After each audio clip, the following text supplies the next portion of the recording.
자, 오늘까지 그 강신주의 장자 수업을 지난주, 이번 주에 걸쳐서 2주 동안 진행하고 있는데 아마 이번 시즌에 올해 가장 어려운 고비가 이 책이지 않을까. 이 책 전에 우리 김상욱 교수의 하늘과 바람과 별과 인간을 할 때도 제법 어려웠는데 지금 3주, 4주째 사실 계속 어려운 책들을 하고 있어서 선생님도 고민이 좀 돼.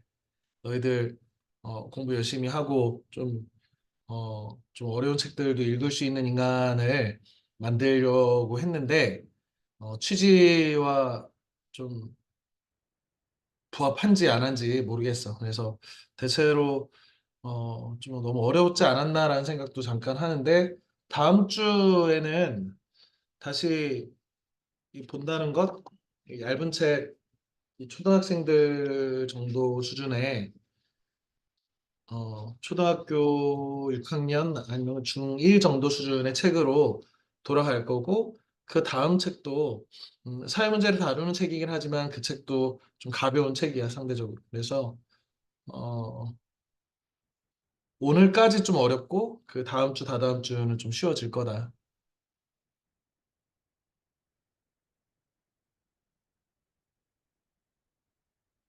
자, 어,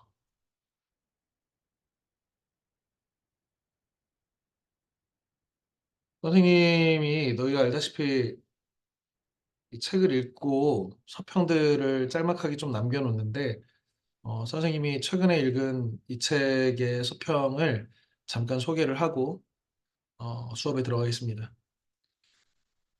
음, 이제 형식은 알겠지만 대체로 선생님이 이렇게 인상 깊은 한 구절을 한 단락을 이렇게 좀 남겨놓고 그 다음에 이제 감상을 이렇게 쓰는데 선생님한테는 이 구절이 되게 인상 깊었어. 핍박받는 삶은 죽음보다 못하다. 이거를 박생이라고 하는데 핍박받다라는 박생. 핍박받는 삶은 불약, 갖지 못하다. 이 같을 약자 같다. 그거는 아니라는 거지. 죽음과 같지 않다. 죽음만 못하다 이거야. 그러니까 우리의 삶이 있고 죽음보다 못한 삶이 있다는 얘기를 이 책에서 다루고 있습니다. 바로 여기에 장자의 사유의 힘이 연결되어 있습니다. 핍박받는 삶, 박생이지. 다시 말해 누군가에게 우리 촉박하다 할 때 그 박자니까 어, 뭐 구박하다 할 때 다그치고 재촉하는 삶, 그게 박생이지.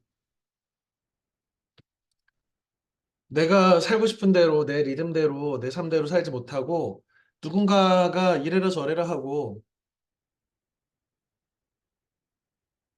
위협하고 협박하고 재촉하는 삶으로서 박생을 사느니 차라리 죽겠다는 자유의지를 강조하는 게 장자의 사유라고 이 강신주라는 철학 박사는 생각하고 있는 거예요. 사실 이런 의지, 뭐 지난 시간에 우리가 강신주 박사가 장자를 설명하면서 자유란 떠날 수 있는 힘이다. 이렇게 얘기를 했잖아. 그러면서 노마드, 유목, 이 유목민들의 삶, 텐트를 치고 평생을 떠돌아다니는 삶을 사는 이 유목민 노마드들의 삶들이 바로 진정한 자유다. 우리는 왜 여기를 떠나지 못하는가? 내 논밭이 있고 회사가 있고 나의 가족이 있기 때문에 떠나지 못하는데 진정한 자유라는 것은 이 떠나는 것을 내가 버리고 모든 것을 버릴 수 있는 어떤 능력 혹은 뭐 의지 혹은 용기 이런 것이 없으면 자유란 것이 있을 수 없다. 노예가 왜 노예가 되느냐?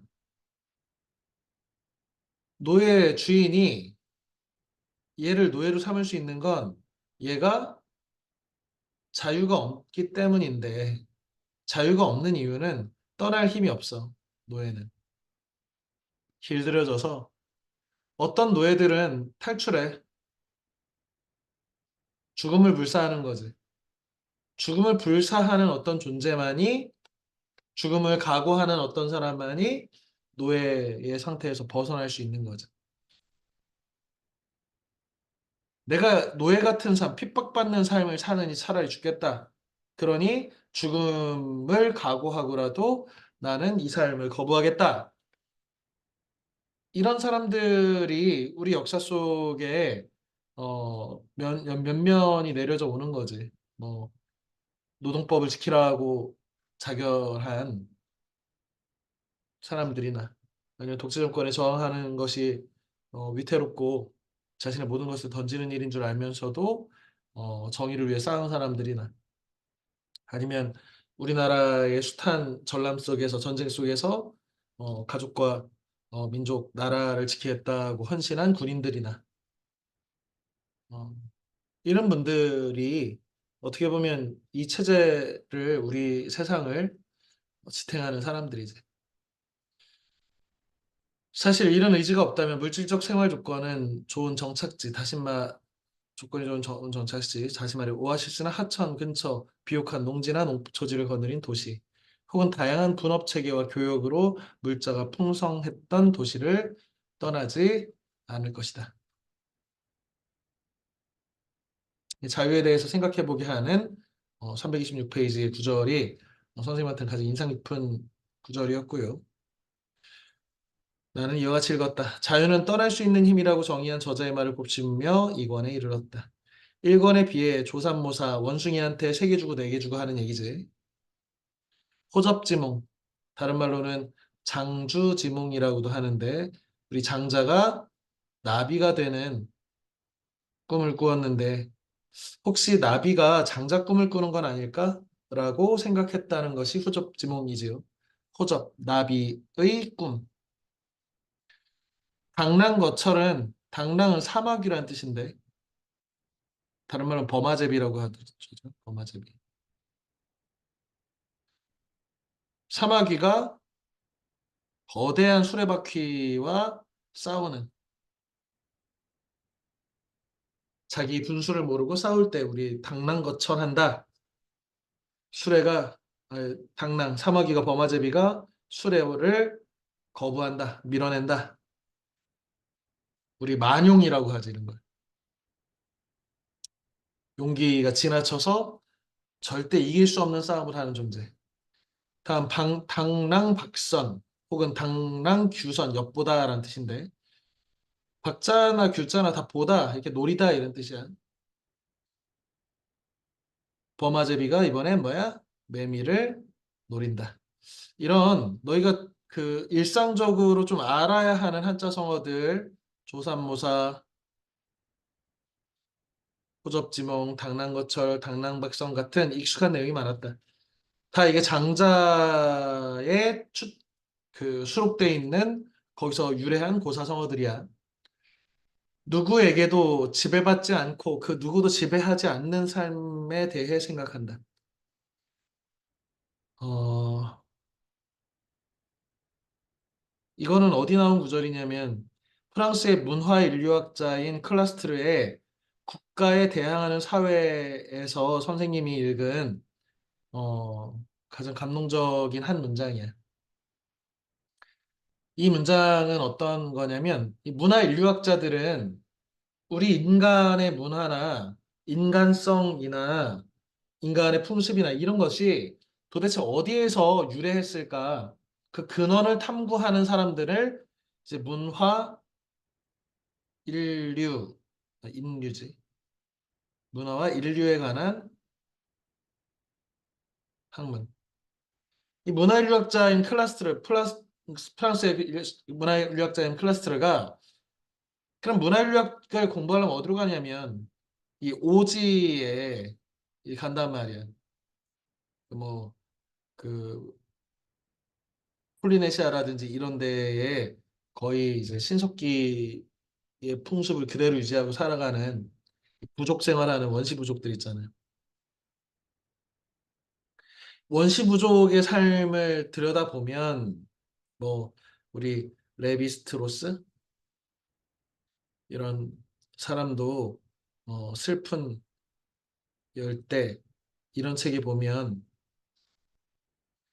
어, 아마존의 그 오지에 사는 원주민들한테 가서 그 사람들이 어떻게 사는지 보고 그것으로부터 그들의 삶을 자세히 들여다봐서 인간의 우리 현대인의 삶의 어떤 근원들이 여기서 발생했구나 이런 것들을 탐구하는 인간성을 탐구하고 인간의 문화를 탐구하는 것이 문화의 유학인데 어, 레비스트로스도 마찬가지로 클라스트르도 마찬가지로 국가에 대항하는 사회를 쓰기 전에 이 원시 부족들을 가서 본 거예요. 봤더니 무엇을 깨달았냐면 우리는 원시 부족이 뭉치고 뭉쳐가지고 조그만 지역을 만들고 지역들이 모이고 모여서 국가가 만들어 지역이 묶여서 국가가 이렇게 만들어져서 우리는 어떤 나라를 기준으로 살고 있잖아. 조그만 추장들이 모여가지고 이 왕을 만들고 중앙 집권 체제 뭐 이런 거 배우지? 우리 역사 속에서도 고구려백제 신라 이전에는 조그만 나라들로 조그만 부족 단위로 살았잖아. 그런 시대에서 어떻게 국가가 발생했는지를 연구하는 것이 이 문화인류학의 어떤 탐구 과제라면 클라스트르는 그런 생각을 한 거야. 혹시 아직까지도 이 원시 부족 형태의 가족에서 조금 늘어난 형태의 부족들을 유지하는 얘네들은 이러한 사회는 얘네가 일부러 강력한 국가가 만들어지지 못하게 국가가 만들어지는 것에 대항하는 사회구나. 완전 발상의 전환을 한 거지. 왜? 우리는 당연히 국가가 조그마한 부족들이 합쳐지고 지역이 합쳐지고 합쳐져서 국가가 되는 것은 당연한 인류의 어떤 발전 과정에서 진보 과정에서 당연한 것이라고 생각한단 말이야. 지금 대부분의 국가들이 그 대부분의 사람들이 국가라는 체제를 가지고 생활하니까. 그런데 클라스트르는 그래서 쟤네들이 원시부족이고 아직 미개해서 발달하지 못해가지고 그렇지 쟤네도 시간이 지나면 국가 같은 것들이 들어오겠지 국가의 틀 안으로 들어오겠지 라고 생각했다가 새로운 발상을 한 거야. 뭐? 저들의 사회는 국가를 안 만들겠다고 저항해온 사회일 수도 있겠다. 왜? 국가가 만들어지면 국가의 통제력이 강력해서 개인은 국가가 시키는 대로 국가 만들고 싶은 인간으로 만들어져서 노예처럼 살다가 죽는다는 거예요. 우리가. 우리라고 하면 잘 모른단 말이에요. 우리는 이게 되게 자유롭게 사는 것 같지만 그냥 북한을 보자. 북한의 사람들이 저렇게 사는 거 보면 저 김정은 3대 독재 체제에 저항하지 않고 그들이 저렇게 굶주리고 핵무기를 만들고 군대를 뭐 7년씩 가고 그리고 한국 드라마가 재밌어서 보다가 잡히면 총살당하고 그런 국가에서 지금 좋다고 살고 있잖아.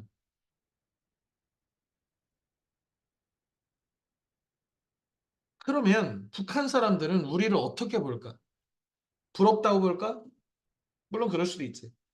그런데 반대로 니네들도 되게 이상하게 산다는 거야. 북한 사람들이 우리 지난번에 김누리 교수의 책 같은 거 보면 탈북자들이 남한 사회에서 부적응하고 살면서 뭐라고 하는데 여기는 살만한 사람 사는 곳이 뭐 아니다라고 얘기한대잖아. 왜? 인정머리가 없다고.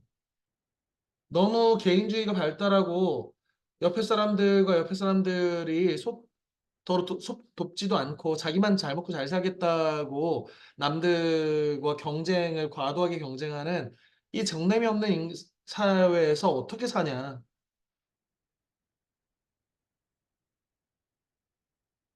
우리가 어떤 사회, 우리가 뭐 러시아 같은 사회를 보면 야, 푸틴이 나라를 위해서 전쟁하자고 해가지고 수많은 사람들이 지금 수천 명씩 청년들이 죽어나 자빠지고 있는데도 전쟁이 끝나지 않는데도 푸틴을 80% 이상이 찬송해가지고 또 대통령이 됐단 말이야. 재선됐단 말이야.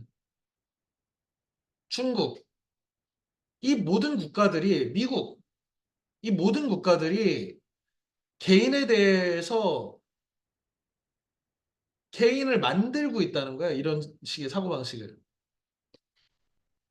그래서 진짜 자기로 사는 삶은 오히려 이 국가에 대항하는 사회인 원시 부족들이 그러한 면모를 가지고 살고 있는 것일 수도 있다는 거지. 국가가 발생하기 이전에 국가 없이 사는 이 사람들, 자유롭게 자고 싶을 때 자고, 놀고 싶을 때 놀고, 배고프면 식량을 구하고, 배가 부르면 놀고 하루 종일 쉬는, 그러다가 자신의 인생이 온전하게 다 살면 자연스럽게 죽는. 그들이 이 사회를 유지하는 이유는 국가를 만드는 모든 억압이 작동하는 것들을 거부한다는 거예요. 이 책이 굉장히 재밌는데 선생님이 사실은 이 책을 너희가 조금 어려워서 좀 이렇게 망설이고 있는데 기회가 되면 정말 읽히고 싶은 책 중에 하나예요. 선생님의 어, 아주 의미 있는 내 인생에 되게 의미 있는 책 중에 하나가 바로 클라스트르의 국가에 대한 사회인데 거기에 한 장면을 소개하면 이제 성인식을 한단 말이야. 원시부족들도 성인식이 되게 중요해. 그래서 성인식을 치러야 부족의 정식 그 멤버야. 성인식 이전에는 그냥 어린애야. 어린애는 권리도 없고 뭐 책임도 없어. 그런데 성인식을 치르고 나면 부족의 한 사람으로서 정식으로 인정해줘. 이걸 통과 의례라고 하는데 대체로 뭐 남자들한테는 번지 점프를 시킨다든지 용감하게 아니면 나가서 혼자 사냥감을 사냥해 오라고 한다든지 아니면 소를 등을 뛰어넘는다든지 별의별 그 어려운 그 과정을 통해서 우리 마치 곰과 사자가 아니 호랑이가 동굴 안에 들어가가지고 풀과 쑥과 마늘을 먹고 버티듯이 그런 걸 통과 의례, 통과 제의라고 하는데 어떤 부족의 이야기가 있는데 어떤 부족에서는 여성들에게 통과 제의는 뭐냐면 몸에 문신을 새겨.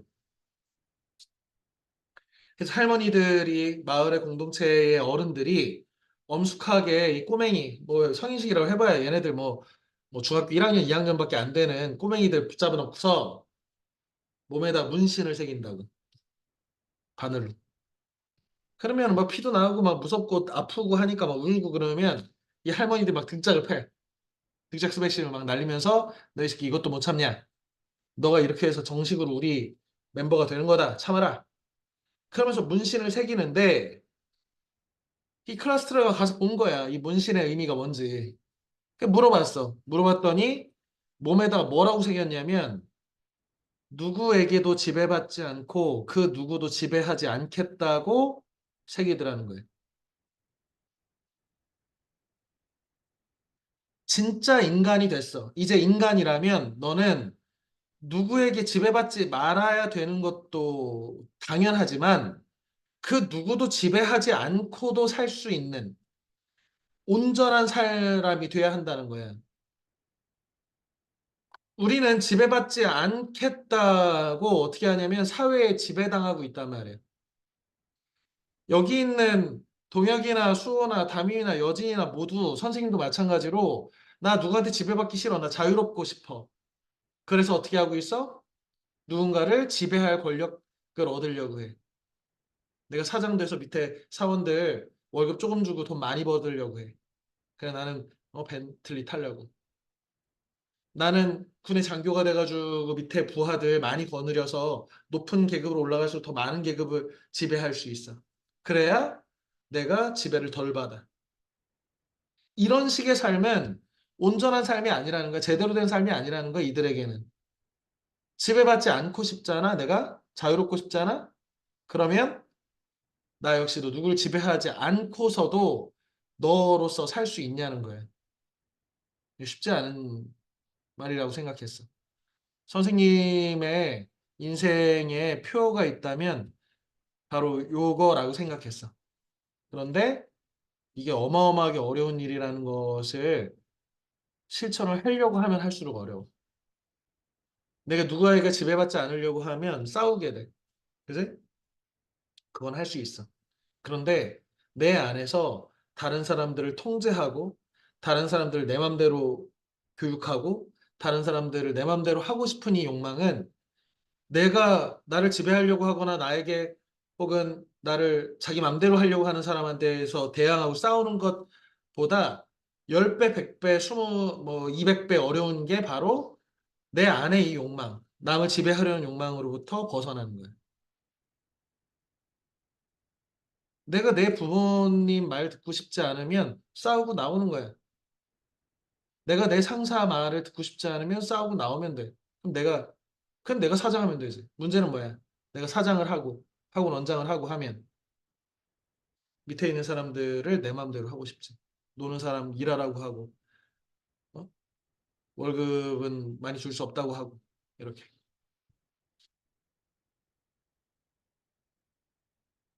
노예가 되거나, 노예 주인이 되거나, 이 둘 가지고는 제대로 된 인간이 아니라는. 그래서 나는 국가라는 사회제도가 만들어지기 전이 가장 이상적인 그 사회를 유지하고자 안간힘을 쓰는 이들에 대한 책이 클라스트의 국가에 대항하는 사회라는 책인데 선생님이 이 장자를 너희한테 읽히고 하는 그 이유도 우리 공자 맹자를 했잖아. 논어도 하고 유학의 책들 중용도 틈틈이 가르치고 이런 것들은 국가의 논리야 사실은. 그리고 예의나 국가가 돌아가는 지배층이 되려면 좋은 리더가 되려면 다시 말하면 아주 국가를 현명하게 잘 통치할 수 있는 지배자가 되기 위한 그런 공부를 시키는 것이 바로 유학의 정신이라면 그것에 완전히 대척점에 있는 이것이 장자의 자유에 관한 철학이다. 그래서 이 책을 읽으면서 클라스의 국가에 대한 사회에 누구에게 지배받지 않고 누구도 지배하지 않는 그 삶에 대해서 자꾸 떠올랐어.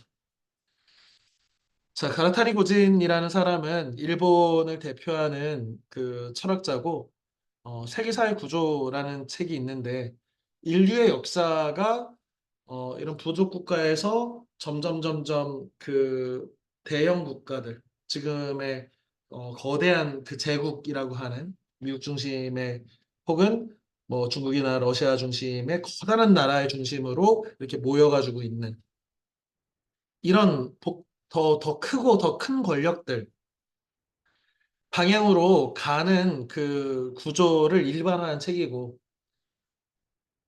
여기서는 이소노미아 이거 비지배라고 있는데 마찬가지입니다. 어, 들레즈는 프랑스의 철학자인데 들레즈하고 가타리라고 하는 어, 사람이 쓴 천 개의 오원이라는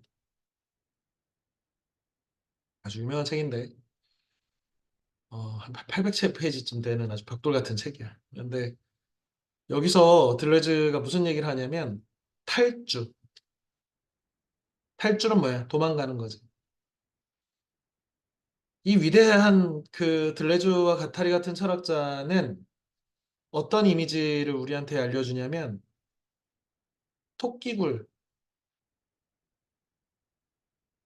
토끼가 이렇게 왔다 갔다 이렇게 해서 토끼가 이렇게 사냥꾼이 오면 쏙 들어가 버린다는 거야.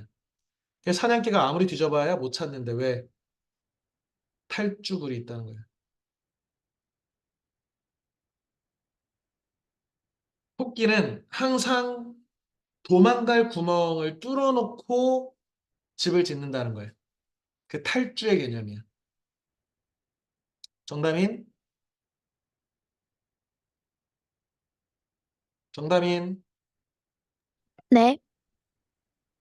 정답인은 이 우리 사회가 너한테 강요하고 있는 것들이 굉장히 많잖냐. 예, 그죠. 너는 어떤 강요를 받고 있다고 생각하나? 이, 아무래도 공부 아닐까요? 공부하고, 그지? 공부도 그냥 너 하고 싶은 공부하는 게 아니라 사회가 원하는 인간을 만들겠다는 교육 과정 안에서 공부를 시키고, 그리고 공부를 하는 건 뭐 어렵지 않잖아. 그런데 남들한테 이기라고 하잖아. 그지? 그죠. 몇 등 하냐고 하고. 그래서 너 몇 등 안에 들면 잘한 거, 몇 등 안에 못 들면 못한 거지. 그러려면 누구 이겨야 되냐면 내 주변에 있는 내 친구들 이겨야 돼. 그지? 네. 이거 되게 좀 비인간적이고 이거 뭔가 되게 사회가 과도한 억압들을 하고 있어. 그리고 다민이가 앞으로 사회에 살면서 뭐라고 하면 야 그거 여자애가 여자답지 못하게 이런 얘기도 한단 말이야. 여자가 왜 이렇게 얌전하지 못하게 그러니? 뭐 이런 얘기도 하고. 이런 것도 사회가 만든 거야. 여성한테만 강요하는 거잖아. 그리고 유리천장이나 사회는 남성 중심의 어떤 이데올로기를 가지고 사상을 가지고 세상은 남자들이 살기 편하게 작동되고 있어, 현재까지. 그러면 똑같은 능력을 가진 남자와 여자가 있다면 사회는 가능하면 여자를 채용하고 남자보다 여자한테 불이익을 주거나 인사의 불이익이나 월급의 불이익을 준단 말이야.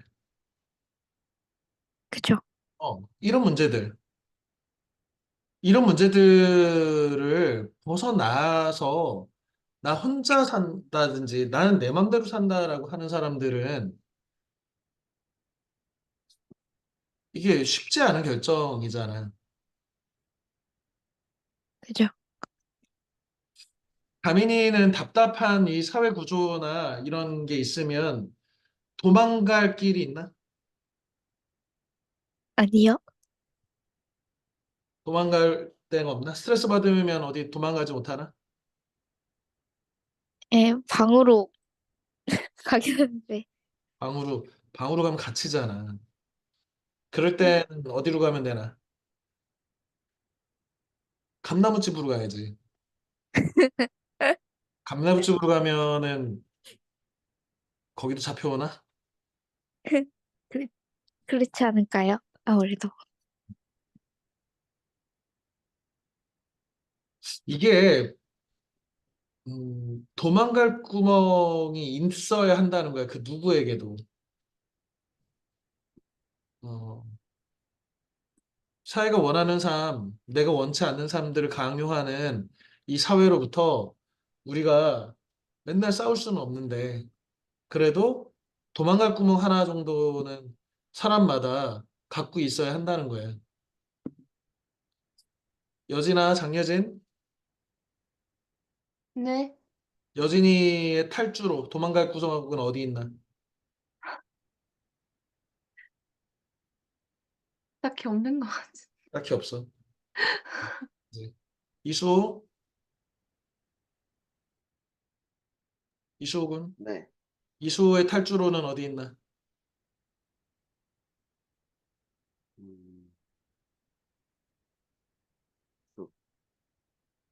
범계 있잖아, 너 범계. 어, 리듬 게임이 있잖아, 리듬 게임. 뭐, 그렇긴 하죠. 그럼 뭐 제대로 탈주를 하는 건 맞나, 그게? 글쎄요, 먼저는 탈주는 아닐 것 같아요. 먼저 그지? 들어야 되니까. 음. 일시적인 탈주긴 하지. 어. 선생님도 삶이 너무 답답하고 복잡하면, 어, 나가서 소주 한 잔 마신단 말이야.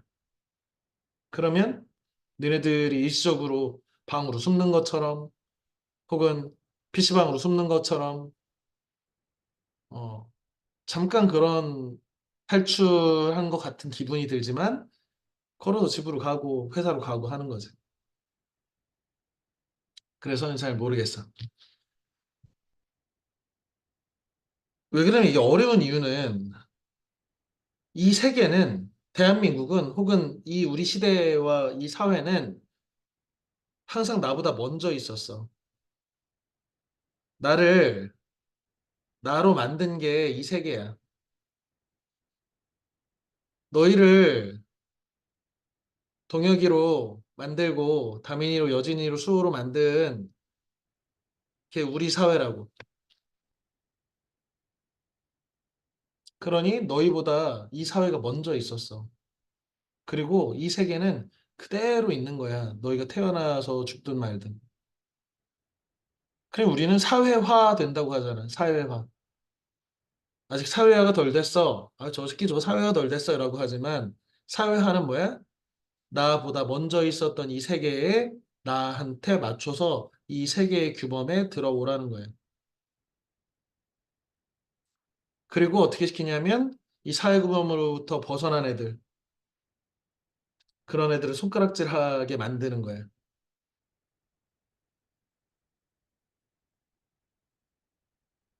다른 삶들이요. 인간들은 다 다른 삶들을 살 수 있어. 그게 자유지. 그런데 사회를 형성하고 살려면 이 사회의 사람들과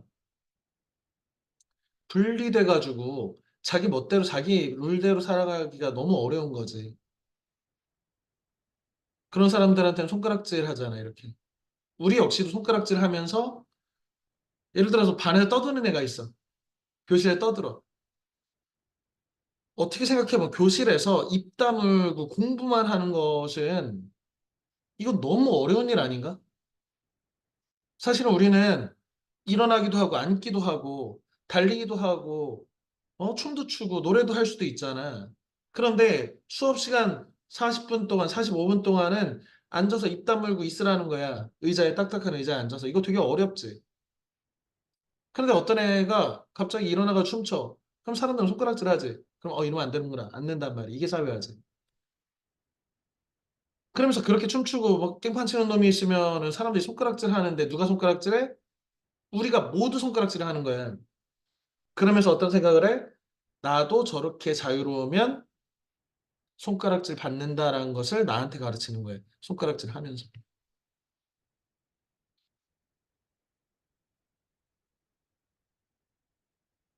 그러니까 이 세계를 피해 도망칠 탈주선을 만든다는 것이 그래서 자유에 이르는 길이 쉬울 리가 없다. 이 책에 한 구절이 있는데요. 선표는 내면을 길렀으나 건강하게 호랑이가 잡아먹어버렸어. 장이라는 사람은 바깥에 길렀어. 호랑이도 때려잡을 사람이야. 그런데 안에 병이 걸려 죽었어. 일단 할 수 있는 것들은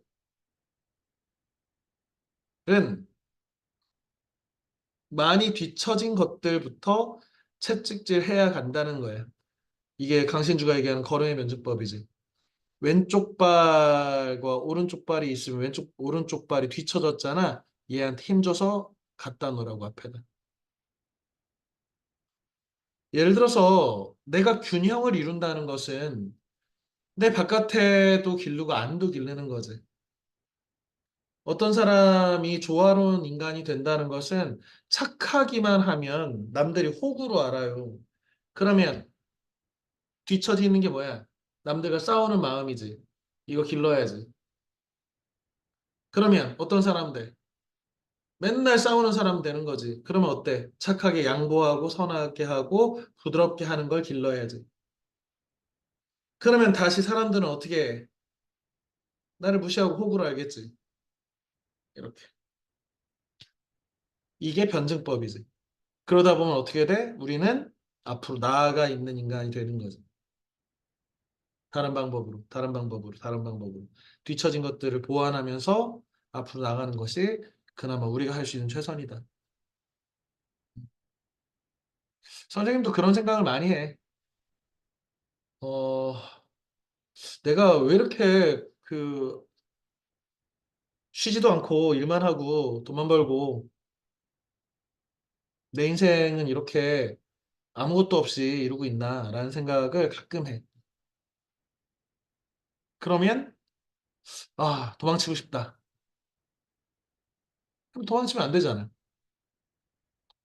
그럼 도망칠 수 없으면 왜 우리 사회가 통상 요구하는 이 어른의 상이 있단 말이야. 내가 지금 직업을 갖고 있고 니네들 선생이고 집에서는 가장이고 누군가의 가족이고 그럼 내한테 주어진 이 책임들을 수행해야 한다는 거야. 이게 정상이지, 정상.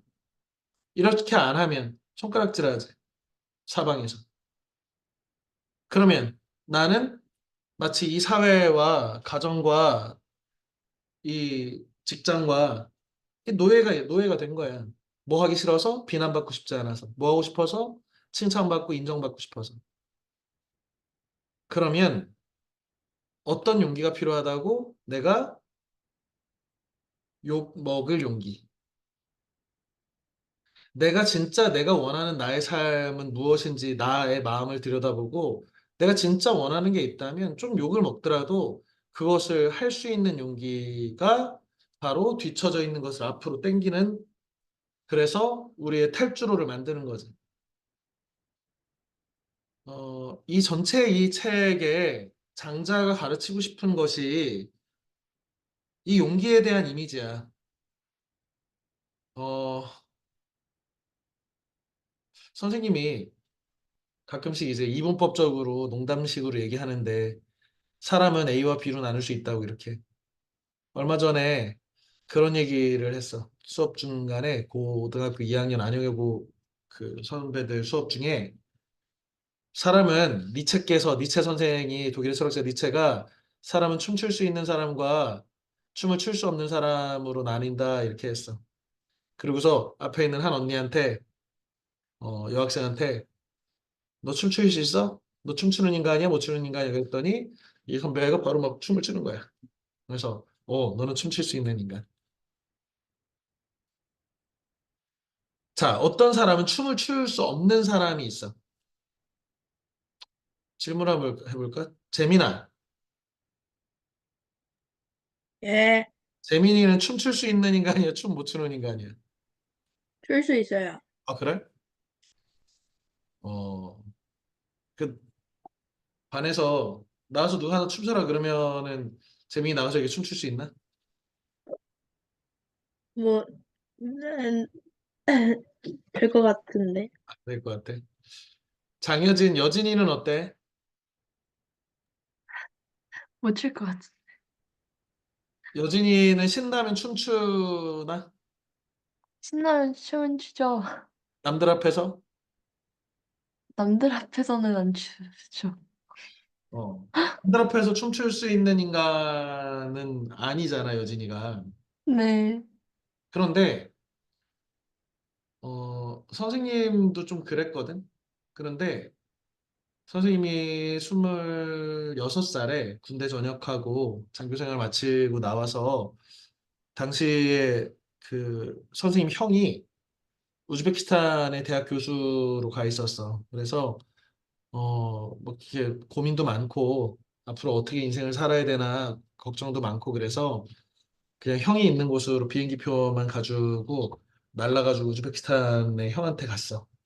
그랬더니 잘 왔대. 오랜만에 우리가 나 군 생활한 2년 몇 년, 뭐 2, 3년 동안 같이 못 봤거든. 3년 만에 만난 이 외국 땅에서 만난 형제가 한 달 동안 뭐 그 실크로드 사막을 여행도 하고 이러면서 같이 있었는데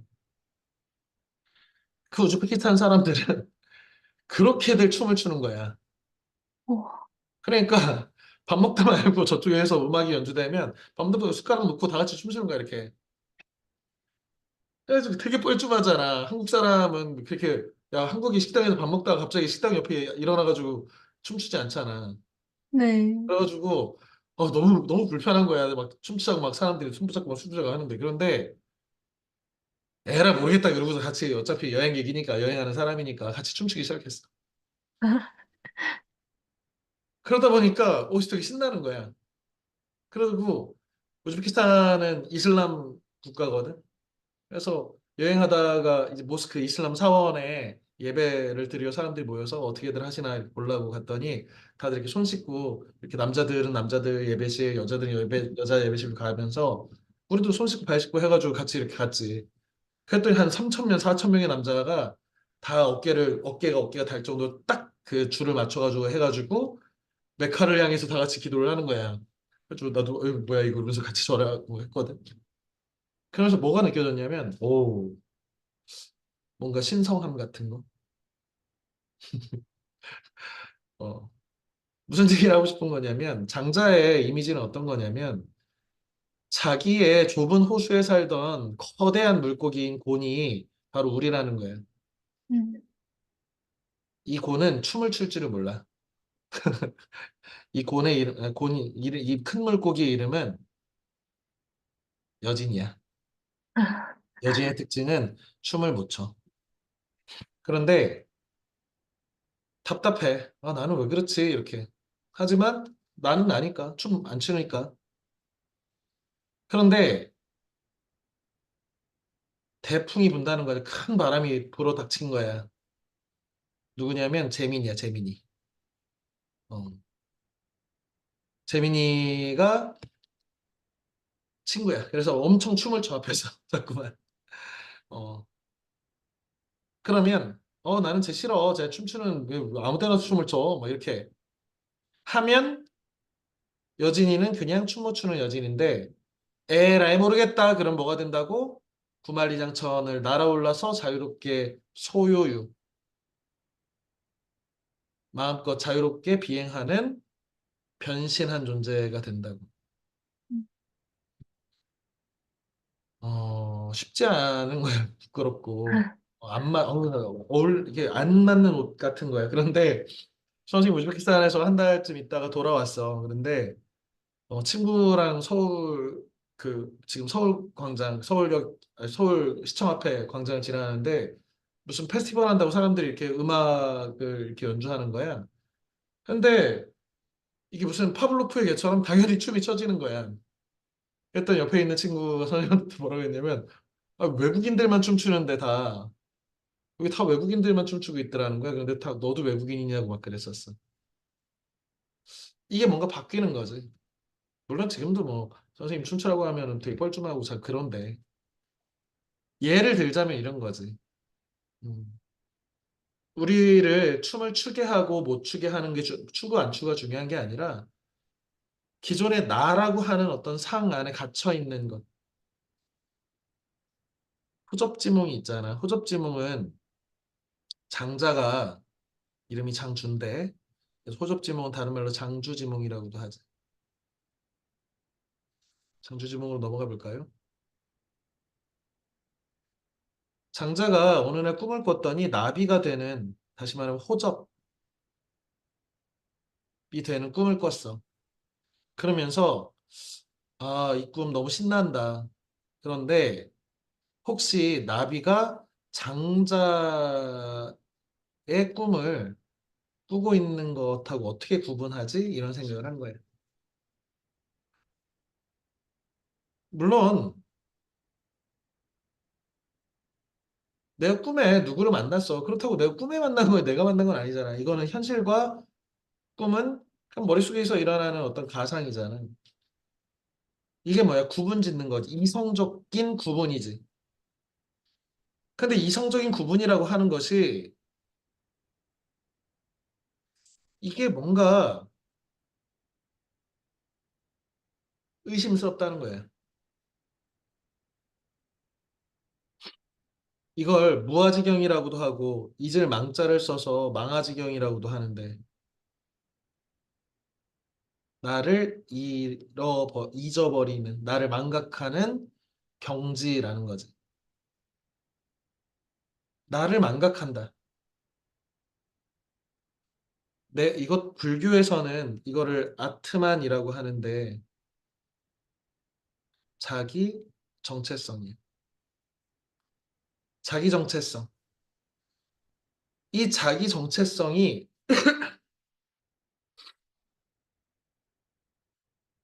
원래부터 있는 게 아니고 이 자기 정체성이라는 것은 늘 변화하는 것이고 이 자기 정체성이라고 하는 것을 유연하게 가져가는 사람이 그때그때 상황에 따라서 잘 맞는 거지.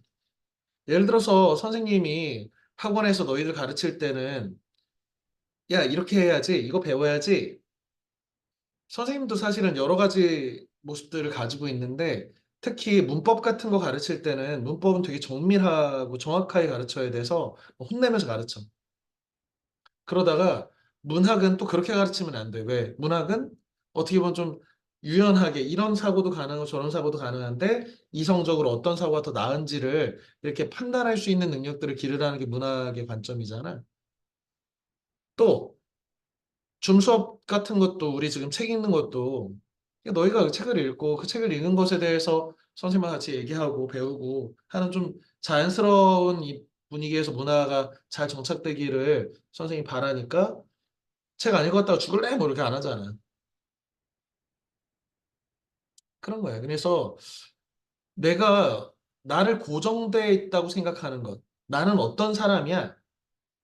나는 점잖은 사람이지? 그럼 춤 못 추는 거지. 나는 예의 바른 사람이지? 그러면 어른한테 못 덤비는 거지. 이렇게 해서 나를 가두면 내가 무한한 가능성들이 있는 존재라는 것을 스스로가 좁혀서 나를 사회가 요구하는 네모 모양에 딱 맞춘 사람이 된다는 거예요. 나는 사실 이런 사람인데 이렇게 깎아서 이렇게 만든다고. 그러면 사회에서는 나를 딱 여기다가 갖다 쓰는 거지. 그러면 내가 말 안 듣고 필요 없으면 딴 네모를 데려다가 여기다 넣는 거지. 나도 누군가의 네모 자리가 빠져나간 것에 채운 거지. 내가 그 사회에 이런 사람이야. 이런 모양을 가진 사람은 아무도 없어. 그래서 내가 여기를 그 누구도 채울 수 없는 사람이라면 나는 이 사회가 쉽게 버리긴 어려워. 물론 어디 딴 자리에 들어가긴 어렵겠지. 이런 거 어떤 거냐면 어떤 사람이 여자친구랑 사귀다가 헤어졌어. 그런데 그 여자친구가 이런 여자친구야. 이런 여자친구가 없어졌어. 그래서 마음에 이렇게 구멍이 뚫렸어. 근데 친구가 너 너무 슬퍼하지 말래. 세상에 여자 많아. 그러면서 내가 다른 여자 소개시켜 줄게. 동그라미 여자를 이렇게 소개시켜 줬어. 소개해 줬어. 그러면 마음에 구멍이 횡횡횡 들어오는 거지. 그런데 내가 나의 모습을 안 보여주고 내 사랑하는 사람한테 나는 그냥 요런 사람이야. 그래서 내가 없어도 없어진 그 자리에 이 남자는 여기다가 여기를 딱 채워가지고 딱 막을 거야. 나는 대체 가능해진다고. 내가 유연하게 변화하고 남들과 다르고 세상에 하나밖에 없는 존재이니까 의미 있고 그런 내 모습에 대해서 누가 나를 깎아내려고 하면 이건 내 몫의 삶이고 나는 이것을 나답다고 생각해. 존중받고 싶어라고 견뎌서 나를 세상 사람들이 이상한 사람이라고 할지 몰라도 나의 내면을 그렇게 갖고 가면 세상에 없는 사람 되면 나는 그 누군가에게 대체 불가능한 어떤 사람이 되는 거지. 부품이 아닌 진짜 장여진이 되는 거지. 김재민이 되는 거지.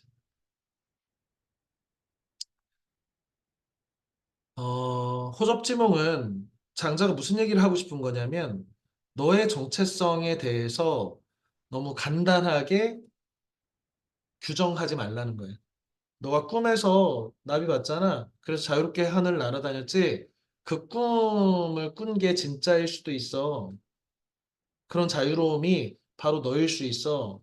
너 그 꿈이라고 그냥 날려버리지 마. 네 안에서 발생한 어떤 거고 너의 정체성이 반영된 거야.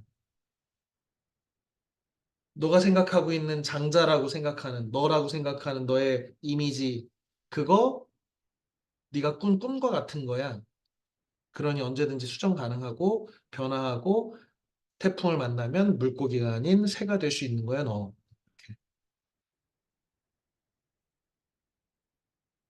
자, 조삼모사의 이야기는 우리가 일반적으로는 이렇게 생각한다고. 아침에 세 개, 저녁에 네 개 주는 거 싫어했다가 바꿔서 아침에 네 개, 저녁에 세 개 똑같이 합은 일곱 개인데, 그지? 이렇게 좋아한다고. 얘는 바보, 얘는 교활. 그런데 장자의 이야기는 이런 얘기가 아니라는 거야. 우리가 알고 있는 조삼모사의 이야기는 우리에게 잘못된 교훈을 준다는 게 이 책의 관점이지. 송나라에 원숭이를 좋아해서 키우는 저공이라는 인물이 있었어. 그런데 원숭이 수가 늘어나서 원숭이 먹이인 도토리를 구하는 게 쉽지 않았어. 그래서 아침에 세 개, 저녁에 네 개 줄게. 그러니까 원숭이들이 싫어. 그래서 그러면 저녁에 네 개, 아침에 네 개, 저녁에 세 개 줄게. 그랬더니 원숭이가 그래. 야, 이게 본문인데 이렇게 해석한 거라고. 그런데 이 해석은 일반적으로 우리가 조삼모사는 그렇게 의미로 쓰지만 강신주라든지 이 장자의 책을 처음부터 끝까지 통째로 읽은 사람들은 요 구분만 읽어가지고 이렇게 아는 사람과 달리 이 얘기가 다른 얘기라는 걸 안다는 거야. 이 얘기가 어디랑 섞여 있냐면 노나라 왕과 바다새의 바다새의 이야기에 섞여 있잖아. 그지? 이야기에 뭐가 써 있냐면 섞여 있냐면 송나라의 사람이 옷장사인데 옷장사를 해가지고 옷을 팔아서 엄청 돈을 많이 벌었어. 모자도 팔아가지고. 그래서 중국의 송나라가 장자의 나라가 여기에 있었고 이 월나라까지 가서 옷과 모자를 팔아서 떼돈을 벌려고 했더니 월나라 사람들은 모자를 안 쓰고 머리를 빡빡 깎고 다니는 게 인기 있는 패션이고 옷을 안 입고 문신을 새기는 게 이 월나라 사람들의 패션이더라는 거야. 그래서 어때? 송나라의 사람은 깜짝 놀랐다고 아주.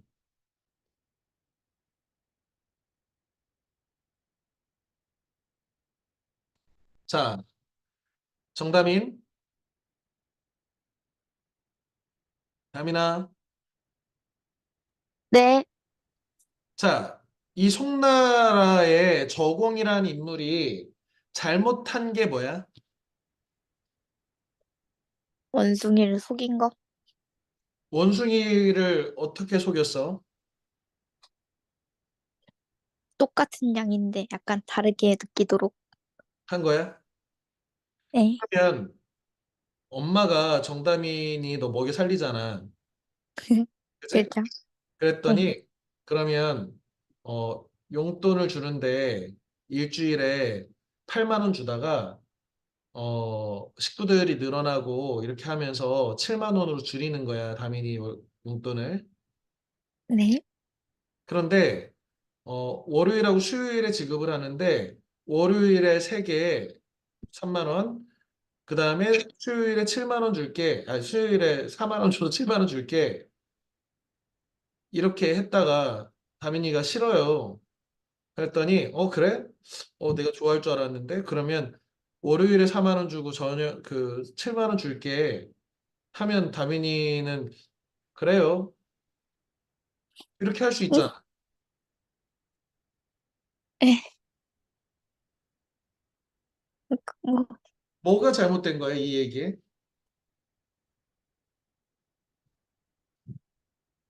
음, 생각을 한번 해보자. 재민아, 네, 에? 이 이야기에 원숭이를 키우는 저공이 잘못한 일은 뭐야?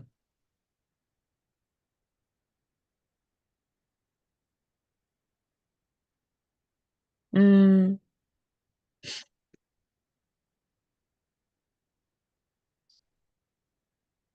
겸사겸 없잖아. 네. 용돈이 줄어드는 타당한 이유가 있어. 식구가 늘어났어. 네. 그 어쩔 수 없잖아. 원숭이 사랑하는 사람이야, 심지어. 그리고 원숭이가 무슨 노동을 해가지고 월급 받은 것도 아니잖아. 네. 그러니 어쩔 수 없이 7개다. 그래서 조삼모사 하자 그랬어. 그랬더니 원숭이가 싫어. 그랬더니 조사모삼 어떠냐? 그랬더니 원숭이가 그래 콜 이랬다는 거잖아. 이 이야기가 노나라 왕과 바다새 이야기와 송나라 옷장사 모자장사 월나라 가가지고 문신하고 머리 빡빡 빙고 다니는 사람 보고 깜짝 놀랐다는 얘기와 섞여 있다고 장자란 책 안에. 노나라 왕과 바다새 이야기는 우리한테 어떤 교훈을 줬나? 재민. 예? 노나라 왕과 바다새의 이야기는 우리에게 어떤 교훈을 줬어?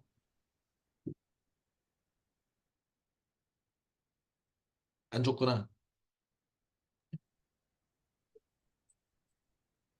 아, 맞다. 재민 지난주에 안 들어오지 않았나? 들어갔는데요. 들어왔지. 네. 근데 왜 모르는 거야? 노나라 왕이 바다새 사랑해가지고 자기 궁궐 데려와서 자기 음식 먹이고 아름다운 음악 들려주고 해서 바다새 죽었잖아. 아, 네. 어. 이 교훈은 뭐야? 교훈이요?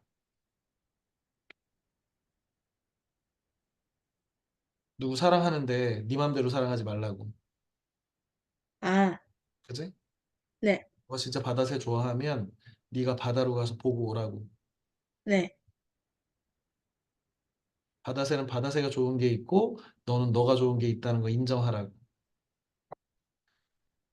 내가 송나라의 저공이란 인물인데 나 원숭이 너무 좋아해서 원숭이가 잘 번식도 잘 돼서 수가 늘어나. 그래서 어쩔 수 없이 도토리를 줄여야 돼. 그런데 내가 어떻게 한 거야? 얘네한테 물어보지도 않고 3개, 4개로 규정한 거야. 왜? 내가 주는 사람이고 내가 니네 사랑해서 주는 거잖아. 바다새한테 자신의 음악을 들려주고 자신의 먹이, 자신이 먹는 음식, 그 귀한 음식을 주는 거랑 똑같은 짓을 한 거란 말이야. 그러니 원숭이들은 싫다고 하지.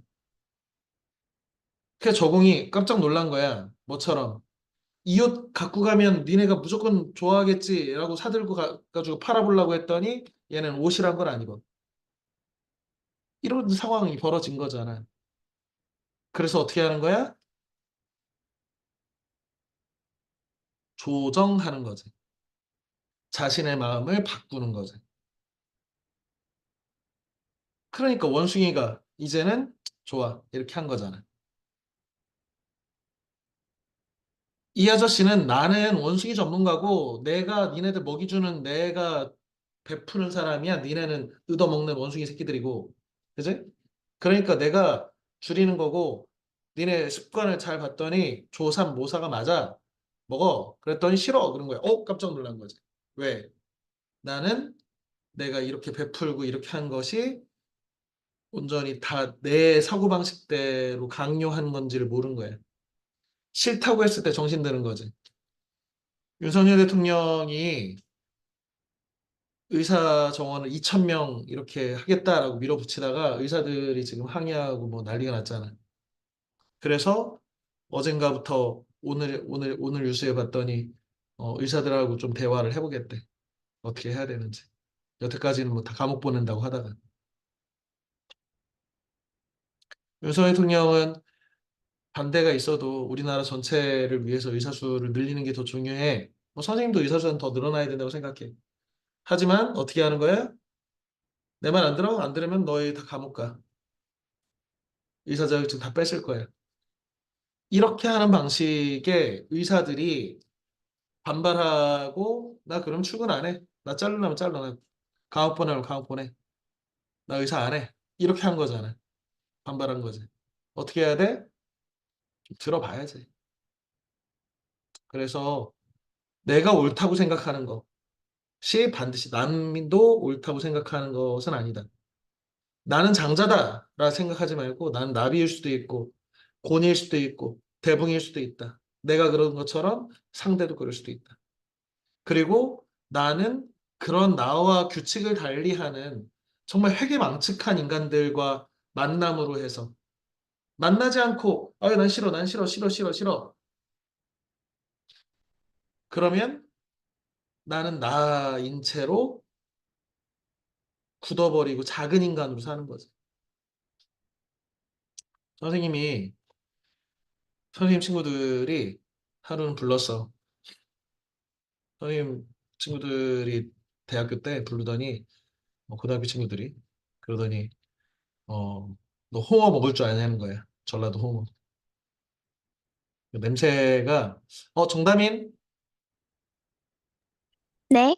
너 홍어 먹을 줄 알아? 아니요. 너 홍어 먹어봤어?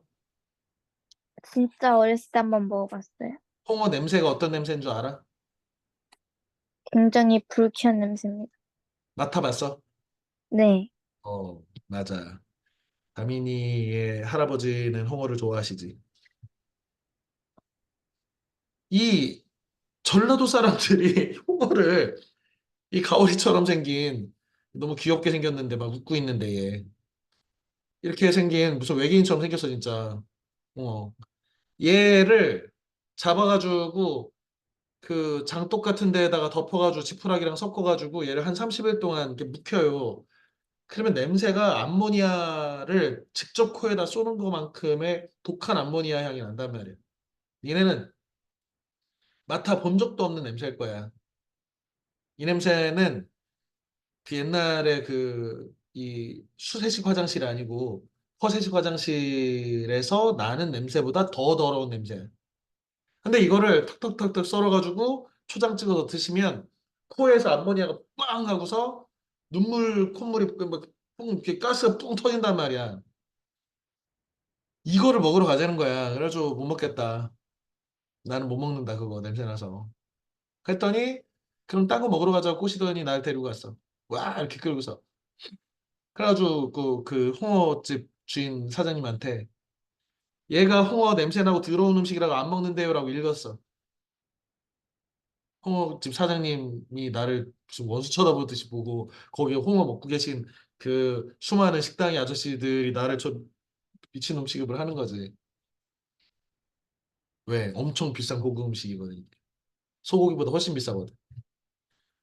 하죠. 아, 먹을 줄 알아요. 아유, 먹어요. 그리고 먹었는데 정말 눈물이 찔끔 나는 맛이야. 냄새는 뭐 말할 것도 없고. 근데 그렇게 몇 번 먹다 보니까 그래. 이 사람들 뭐 우리가 즐기는 건 아니지만 먹을 수 있는 음식이고 그 나름의 고유한 맛이 뭔지는 알아. 선생님도 좋아하진 않은데 아직도. 선생님이 장가를 갔는데 이 우리 장인 장모님께서 전라도 분이셔. 그래가지고 이게 홍어 같은 거 묻혀서 이렇게 주신단 말이야. 아, 잘 살았다고 먹어보라고. 그냥 하나씩 먹는 거야. 오, 홍어도 먹을 줄 아네, 우리 사위. 이런 거지. 내가 태어나서 김치하고 밥만 먹어. 이게 너무 맛있어. 다른 음식들 안 먹어. 아, 냄새나. 내 편식쟁이 되는 거야. 그러면 나는 그냥 평생 김치랑 밥만 먹는 사람인 거야. 음, 변신할 리가 없지. 한 가지만 더 하고 마무리를 한번 해봅시다. 으이, 이거 왜 자꾸 안 넘어가냐? 으이, 으이, 샷. 당랑유선 혹은 당랑박선이라고도 하는데 엿볼규자를 쓰든 그 박자를 쓰든 어느 날 장자가 이 책에도 나오죠. 장자가 어떤 새가 너무 아름다워서 어떤 사람의 숲에 들어가서 본 거야. 너무 아름답게 생겨서 홀려가지고 갔어. 그랬더니 산새가 당랑 사마귀를 잡아먹으려고 내가 얘를 보고 있는 것도 모르고 있어. 그런데 이 당랑이 사마귀가 산새가 잡아먹으려고 하는 것도 몰랐는데 얘가 봤더니 매미를 잡아먹으려고 하고 있어. 그랬더니 갑자기 뒤통수를 누가 후드려 패더니 숲의 주인이 와서 너 왜 남의 숲에 와서 사냥하냐는 거야. 장자 스스로 깨달았지. 당랑이 휴선, 매미를 엿보는 것과 마찬가지로 산새가 당랑을 엿보다가 나한테 잡힐 수도 있는 상황. 나는 이 산새를 잡으려고 하다가 숲 주인한테 뒤통수를 맞는지도 몰랐어. 자, 이건 역시 나를 잊는다라는 거야. 그지? 이것도 나를 잊어버린 거야. 내가 지금 어떤 상황인지를 파악하지 못하고 오로지 욕심에만, 외문에만 집중하다가 뒤통수 맞았잖아. 산새는 저 사마귀 잡아먹으려고 하다가 내가 지금 어떤 상황인지를 까먹고서 나한테 잡히겠지, 좀 있으면. 사마귀는 저 매미를 잡아먹으려다가 산새한테 먹잇감이 되는 거란 말이야. 앞에까지는 호접지몽도 나를 잊어버려라. 조삼모사도 너의 아집을 버리고 다른 사람과의 관계 속에서 너의 정체성을 좀 느슨하게 가져가야 돼. 너가 곤이 아니고 대풍 만나면 대붕도 될 수 있어. 너 춤출 수 있는 사람도 될 수 있어. 너를 잊어버려. 그런데 뭔 얘기야? 나를 잊어버린 것이 잘못된 잊어버리는 방식도 보여준 거죠. 어떤 욕심 때문에 그 나를 잊어버리지만 얘는 뭐에 집착해서 나를 잃어버린 거야? 내가 갖고 싶은 어떤 거에 집중하느라 나를 잃어버린 거지. 이런 식으로 나를 잊는 방식은 아니라는 거야. 나를 잊어야 되는데 나의 정체성이라고 하는 것은 늘 변화하고 바뀔 수 있고 변신할 수 있다는 그 유연한 그런 사람 되라는 얘기지만 욕심 때문에 너 자신이 어떤 처지에 있는지를 까먹지는 말라는 거야. 위험하다. 당랑거철 얘기 뭐 이것도 어, 사마귀가 용감하게 어, 무모하게 이렇게 거부하고 있는 모습이죠. 당랑거철. 그래서 어, 물론 이제 얘는 술바퀴에 깔려 죽을 거야. 죽으라는 얘기가 아닌 거야. 도망가야지. 자, 니체가 짜라 투스 트라는 이렇게 말했다라는 책에서 우리는 낙타가 사자가 되고 사자가 어린 아이가 되는 이 과정으로 발전해야 된대. 이 어린아이가 바로 니체가 추구하는 초인, 위버 맨시, 초인. 뭐냐면 낙타는 남이 시키는 대로 사는 사람이야. 사막을 걸어가라고 하고 위에 올라타면 올라탄 사람이 가라고 하는 거야. 가라고 하면 가. 니체는 뭐라고 하냐면 낙타가 사막을 가는 게 아니라 낙타 같은 놈이 걸어가면 사막 되는 거라고. 그래서 더 이상 나는 싫어라고 하면 싸우는 존재인 사자 된다는 거예요. 죗렌, 머스트. 뭐뭐 해야 한다라고 하는 신의 대리인인 용과 싸우는 존재야. 세상은 너한테 뭐뭐 해라. 너는 이렇게 해야 정상이다. 넌 그건 비정상이야. 이런 존재한테 네, 알겠어요. 올라타세요. 시키는 대로 가겠습니다. 굽신굽신. 그건 낙타야. 그러면 낙타 안 할 거고 나 올라타려고 해? 네가 내 맘대로 네 맘대로 나를 내 주인 같아? 나 너 잡아먹을 거야. 싸울 거야. 머스트하고 싸우는 거야. 신과 싸우는 거야. 세상이 이렇게 하라고 하는 거랑 계속 싸우는 인간이 사자야. 이거는 낙타보다는 좀 낫다는 거예요. 그런데 사자가 됐다고 끝이 아니야. 왜? 사자는 싸우느라고 인생을 허비하고 있다고. 이 말도 안 되는 크기의 수레바퀴와 싸우겠다고 해가지고 얘는 좀 이따가 깔려 죽을 거야. 어린아이가 되라. 어린아이는 어떤데? 웃는 존재야. 춤추는 존재야. 용이 나타나서 그러면 장난감인가? 웃겨 뭐 이렇게.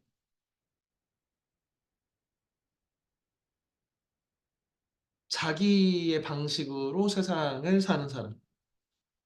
그래서 웃는 사람, 춤추는 사람, 즐겁게 사는 사람.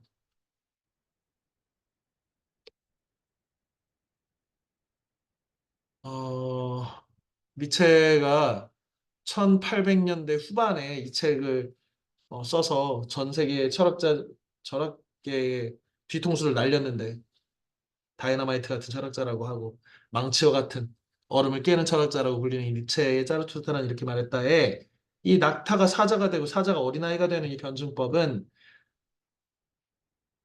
2500년 전에 장자가 전국시대에 말한 그것과 선생님이 되게 닿아 있다고 생각해. 나는 내가 생각하는 나보다 크다. 그래서 이 세계가 좁다. 나는 나와 완전히 규칙을 달리하는 사람들과 살아 있는데 피하지 말고 올라타면 나 하늘을 날고 자유롭게 뛰어노는 대붕이라고 하는 위대한 존재가 될 수도 있어. 같은 얘기지. 춤추고 웃는 어린아이 같은 사람들을. 자, 다음 시간에는 예술과 관련된 본다는 것이라는 한 시간이면 충분히 읽을 수 있을 만큼의 얇은 책입니다. 혹시 시간이 남으면 다음 주에 우리는 차별에 찬성합니다라고 하는 책도 좀 미리 읽어두면 다음 주, 다다음 주도 좀 편안하겠지. 너희 시험 기간에 있는 선배들도 있고 그런데 그래서 오늘 뭐 이렇게 많이 빠진 것 같아. 그런데 시험은 시험이고 책 읽는 습관을 들이는 것 역시 시험 보는 거 잘 보는 것만큼 중요하니까 가능하면 책을 열심히 읽고 책을 다 못 읽더라도 일주일에 한 번, 한 시간 정도 우리 줌 하는 거니까 참석을 하기 바랍니다. 그래야 뭐 선생님이 지금 1학년 수업밖에 안 들어가고 있는데 지금은 얼굴도 보고 얘기도 나누고 하지. 자, 늦은 시간 모두 고생했습니다. 굿나잇. 안녕. 안녕히 계세요. 네. 안녕히 계세요. 안녕히 계세요. 수고했다.